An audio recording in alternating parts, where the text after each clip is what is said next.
ಅಬಕಾರಿ ಇಲಾಖೆಯಲ್ಲಿ ಭಾರಿ ಗೋಲ್ಮಾಲ್ ನಡೆದಿದೆ. ಟೆಂಡರ್ಗೆ ಲಂಚ ಕೊಟ್ಟಿರುವ ಪ್ರಕರಣಕ್ಕೆ ಸಂಬಂಧಪಟ್ಟ ಹಾಗೆ ಅಬಕಾರಿ ಇಲಾಖೆ ಈಗ ಭ್ರಷ್ಟ ಅಧಿಕಾರಿಗಳಿಗೆ ಈಗ ಅಮಾನತಿನ ಒಂದು ಶಿಕ್ಷೆಯನ್ನು ಕೊಟ್ಟಿದೆ. ಆಡಿಯೋ ಕೂಡ ವೈರಲ್ ಆಯಿತು. ಆಡಿಯೋ ವೈರಲ್ ಆದ ಬೆನ್ನಲ್ಲೇ ಡಿ.ಸಿ. ಜಗದೀಶ್ ಈಗ ಅಮಾನತಾಗಿದ್ದಾರೆ. ಇದು ಅತಿ ಹೆಚ್ಚು ತೆರಿಗೆಯನ್ನು ತಂದುಕೊಡುವಂತಹ ಒಂದು ಇಲಾಖೆ ಅಂತ ಇದ್ದರೆ ಅಬಕಾರಿ ಇಲಾಖೆ. ಈ ಅಬಕಾರಿ ಇಲಾಖೆಯಲ್ಲಿ ಸಾಕಷ್ಟು ಭ್ರಷ್ಟಾಚಾರ ಆಗಿದೆ. ಆಡಿಯೋ ವೈರಲ್ ಬೆನ್ನಲ್ಲೇ ಡಿ.ಸಿ. ಜಗದೀಶ್ ಕೂಡ ಅಮಾನತಾಗಿದ್ದಾರೆ. ಇತ್ತೀಚೆಗೆ ಲಂಚಕ್ಕೆ ಬೇಡಿಕೆ ಇಟ್ಟಿದ್ದಂತಹ ಆಡಿಯೋ ವೈರಲ್ ಆಗಿತ್ತು. ಡಿ.ಸಿ. ಜೊತೆ ಉಪ ಆಯುಕ್ತ ತಮ್ಮಣ್ಣ ಸಹ ಅಮಾನತಾಗಿದ್ದಾರೆ. ಅಬಕಾರಿ ಇಲಾಖೆಯಲ್ಲಿ ಟೆಂಡರ್ಗೆ ಲಂಚ ಪ್ರಕರಣಕ್ಕೆ ಸಂಬಂಧಪಟ್ಟ ಹಾಗೆ ಆ ದೂರುದಾರರ ಆ ಒಂದು ಆಡಿಯೋ ಈಗ ವೈರಲ್ ಆಯಿತು. ಆಡಿಯೋ ವೈರಲ್ ಆದ ಮೇಲೆ ಈಗೇನೀಗ ಡಿ.ಸಿ. ಜಗದೀಶ್ ಇದ್ದಾರಲ್ಲ, ಇವ್ರು ಮಾತಾಡಿರುವಂತಹ ಆಡಿಯೋ ಇದೆ, ಜೊತೆಗೆ ತಮ್ಮಣ್ಣ ಮಾತಾಡಿರುವಂತಹ ಆಡಿಯೋ ಇದೆ. ಈ ಆಡಿಯೋ ವೈರಲ್ ಆದ ಬೆನ್ನಲ್ಲೇ ಈಗ ಅವ್ರನ್ನ ಸಸ್ಪೆಂಡ್ ಮಾಡಿದ್ದಾರೆ. ತಮ್ಮಣ್ಣ ಕೂಡ ಈಗ ಅಮಾನತಾಗಿದ್ದಾರೆ. ಒಂದು ಕಡೆ ನೋಡಿ, ಈ ಒಂದು ಪ್ರಕರಣದಲ್ಲಿ ಅಬಕಾರಿ ಸಚಿವರೇನಿದ್ದಾರಲ್ಲ, ಆರ್.ಬಿ. ತಿಮ್ಮಾಪುರ್ ಹೆಸರು ಕೂಡ ಕೇಳಿ ಬರ್ತಾ ಇದೆ. ಒಂದು ಕಡೆ ಈಗ ರಾಜಕೀಯ ಸಂಘರ್ಷಕ್ಕೂ ಕೂಡ ಈಗ ಎಡೆಮಾಡಿ ಕೊಟ್ಟಿರೋದ್ರಿಂದ ಒಂದು ಕಡೆ ಆರ್.ಬಿ. ತಿಮ್ಮಾಪುರ್ ರಾಜೀನಾಮೆ ಕೊಡಬೇಕು ಅನ್ನುವಂತಹ ಮಾತುಗಳು ಒಂದು ಕಡೆ ಕೇಳಿ ಬರ್ತಾ ಇದೆ.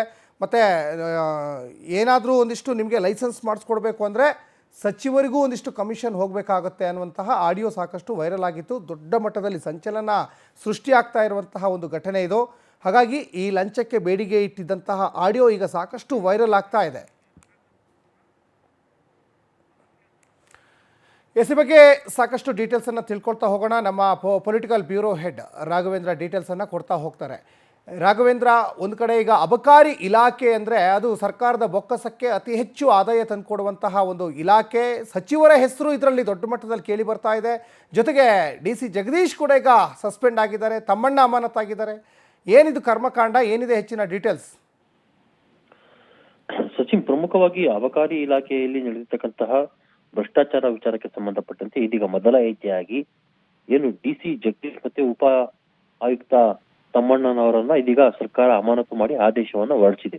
ಆದ್ರೆ ಇದರ ಹಿನ್ನೆಲೆಯನ್ನ ನೋಡೋದಾದ್ರೆ ಇಲ್ಲಿ ಪ್ರಮುಖವಾಗಿ ಸಚಿವರ ಹೆಸರು ಸಹ ಈ ಒಂದು ಪ್ರಕರಣದಲ್ಲಿ ಕೇಳಿ ಬರ್ತಾ ಇರ್ತಕ್ಕಂಥದ್ದು. ವಿಪಕ್ಷಗಳು ಮತ್ತೆ ಅನೇಕರು ಸಚಿವರ ತಲೆದಂಡಕ್ಕೆ ಸಾಕಷ್ಟು ಆಗ್ರಹವನ್ನ ಮಾಡ್ತಾ ಇದ್ದಾರೆ.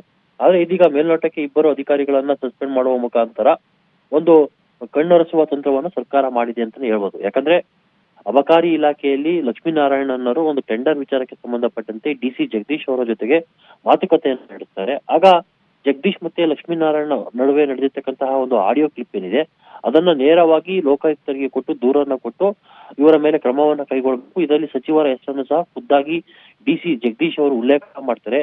ಈಗ ನಿಮ್ಮ ಕೆಲಸ ಆಗ್ಬೇಕಂದ್ರೆ 1+ ಅಂದ್ರೆ 1 ಕೋಟಿಗೂ ಹೆಚ್ಚು ಮೌಲ್ಯದ ಹಣವನ್ನ ನೀವು ಕೊಡ್ಬೇಕಾಗುತ್ತೆ. ಮಿಕ್ಕಿದ್ದನ್ನ ನಾನು ನೋಡ್ಕೊಂತೀನಿ ನಾನು. ಎಸ್, ಧನ್ಯವಾದ ರಾಘವೇಂದ್ರ ತಮ್ಮೆಲ್ಲ ಡೀಟೇಲ್ಸ್ಗಾಗಿ.